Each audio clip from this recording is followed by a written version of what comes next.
Welcome back to Walk Like Enoch, and today I'm going to talk to you about burdens.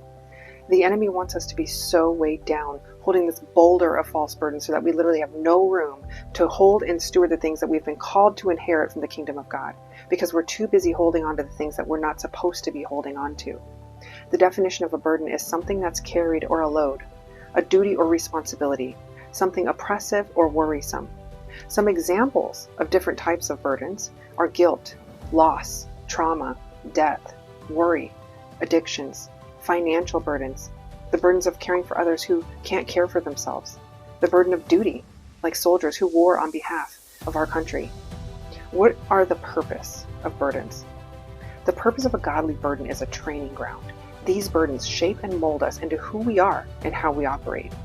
God will place burdens on the hearts of intercessors to pray for multiple needs, like those who are unable to pray for themselves, the sick or the needy, or those who are in serious high-level positions who need extra spiritual covering, those who are lost, those who are fallen from deception, and so much more.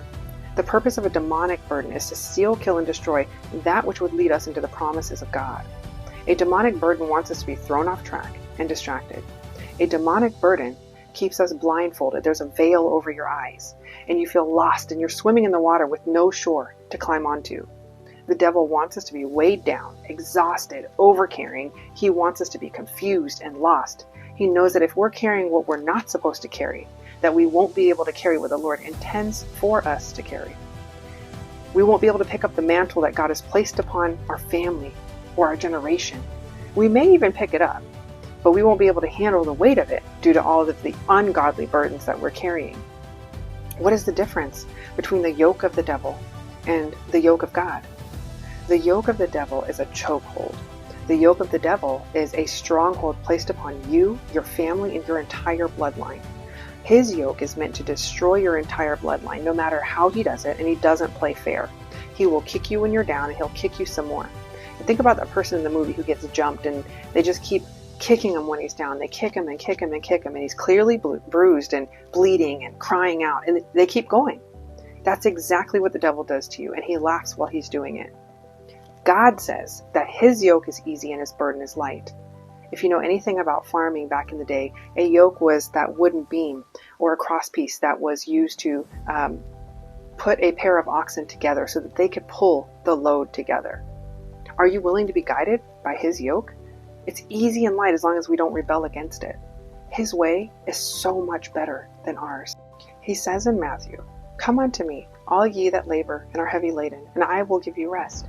Take my yoke upon you and learn of me, for I am meek and lowly in heart, and ye shall find rest unto your souls.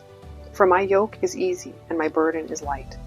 The word labor means the burdens that we take upon ourselves, and the words heavy laden are burdens that others place upon us. He's saying here that he's lowly in heart, which means he has a servant heart to give us rest.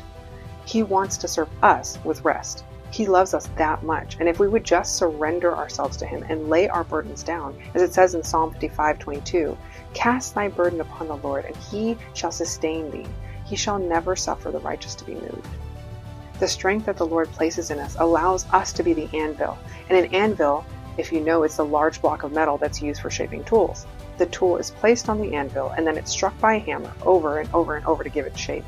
An anvil is representative of the lasting strength and fortification that never ceases. Reflect today on the burdens in your life. Make a list of those burdens and pray and ask the Lord how he wants you to handle them or drop them.